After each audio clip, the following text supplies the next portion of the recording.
Welcome back. You're watching the news on headlines now. Well, Somali pirates who took a multi-million-dollar ransom for releasing 15 Indian sailors they had kidnapped 6 months ago held back 7 of them in a last-minute change of mind.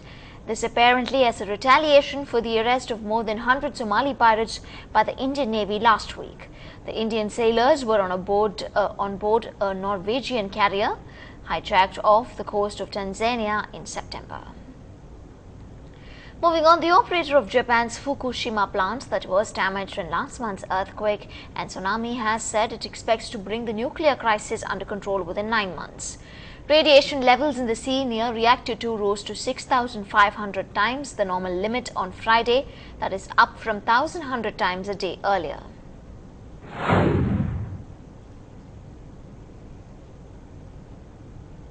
Meanwhile, U.S. Secretary of State Hillary Clinton arrived in Japan on an official visit to show solidarity. She announced a U.S.-Japan joint public-private partnership for reconstruction of areas destroyed in the earthquake and tsunami. She also hailed the people of Japan for showing resilience in fighting the devastation. Constant efforts to respond to the situation at Fukushima have required intense analysis by Japanese, American, and international experts, and we have been very supportive of what Japan is doing to take the appropriate steps. Moving on, Prime Minister Dr. Manmohan Singh spoke to reporters on the way back from the BRICS summit in China and asked to list 5 things he would want to improve in the Indo-Pakistan ties. He says he would consider his job well done if ties between the two countries normalize. He also sounded optimistic on the India-China relations after his meeting with President Hu Jintao earlier this week. Prime Minister Manmohan Singh expressed hope that the decision to set up a new mechanism on border management would bear concrete results in the near future. What are the 5 things that you would like to achieve with India-Pakistan relations? Well, I think 5 is too much. If I can succeed in normalizing relations between India and Pakistan as they should prevail between two normal states, I would consider my job well done.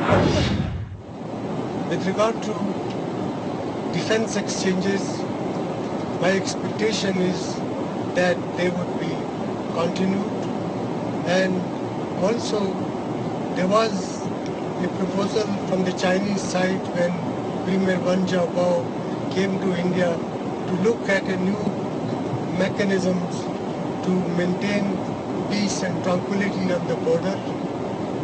Work is in progress. I hope some concrete results will be visible in the near future.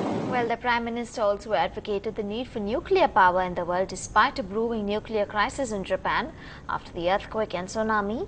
He says nuclear power is an essential option of energy and that the present nervousness in the world would end when the issue is discussed in a cool-headed manner. I think we are too close to the Japanese disaster, and in the background of what has happened, there is a certain amount of nervousness about extensive use of nuclear energy even for peaceful purposes.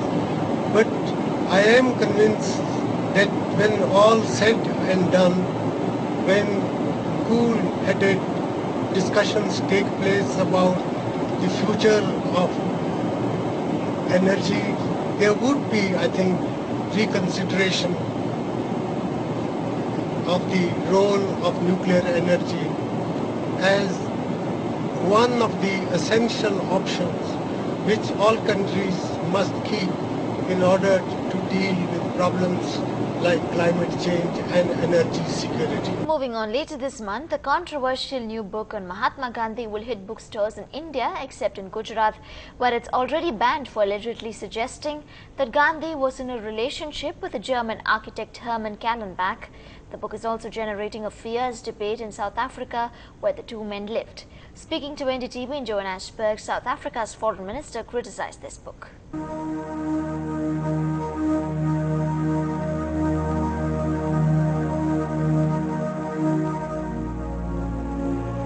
Here in Johannesburg, this is the house where Mahatma Gandhi lived with his German architect friend Herman Kallenbach from 1908 to 1911. This is South Africa, where it all began for Mohandas Gandhi. And here too, just like in India, the new book which talks about Kallenbach's relationship with him has evoked a mixed response. The book, Great Soul Mahatma Gandhi and His Struggle with India, written by Pulitzer Prize-winning author Joseph Lelyveld, has been banned in Gujarat after some reports that it suggests Gandhi and Kallenbach were lovers. The author has denied that, saying Gandhi simply had what he calls a great love for Kallenbach. Nevertheless, the book, even before its official release, has evoked a huge debate. Speaking to NDTV, South Africa's foreign minister was sharply critical. But if we're to look at the sacrifices, at the contributions these leaders made, I would rather focus on the good things that they did for us and stop insulting them at this late hour. I would feel very bad if anybody starts saying, I want to know about Mandela's personal life when he's 92. The Indian community in Johannesburg is also divided. I think if there are different views about Mahatma Gandhi, they should be expressed and they should be allowed to be debated. I think it's an insult not only to Mahatma Gandhi's legacy, but to all people of Indian descent. Interestingly, the house Gandhi and Kallenbach lived in is now being renovated into a heritage guest house run by a French tourism company. Kallenbach slept here, while Gandhi is said to have made this loft his bedroom. The relationship between the two men continues to evoke much debate.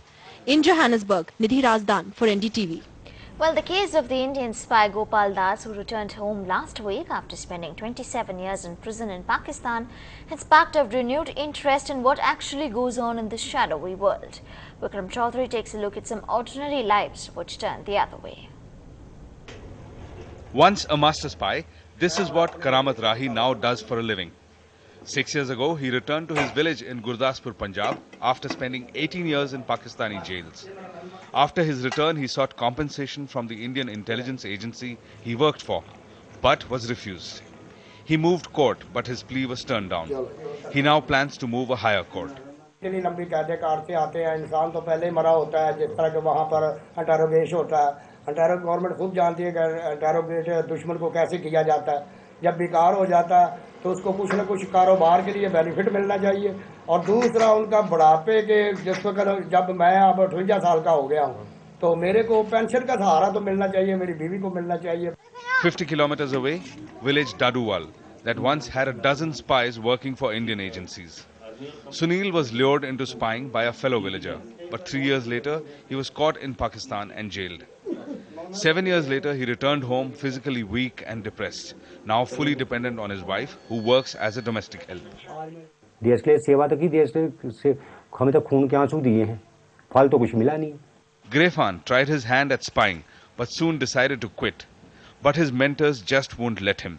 He alleges Indian agencies implicated him in 3 false cases, and now he works as a labourer and earns 3,000 rupees a month. ना यही करता भी जेडे उधर बंदे जाते हैं कोई सेवा नहीं करते है, कोई ना बच्चों ने पूछते है, कोई लेन नहीं, कोई देन नहीं करते है, इसका कहीं मना करता है. तो फिर आपके साथ क्या हुआ? मेरे को नजायज केस डाल दिया. पंजाब पुलिस ने? हाँ जी. क्या डाला? जब बम प्लस का.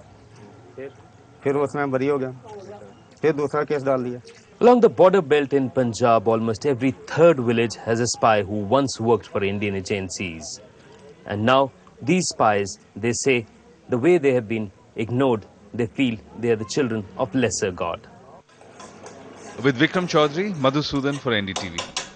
Still ahead, the Royal Bengal Tiger might not be extending to the IPL just as yet. Will Ganguly play for the Kochi Tuskers?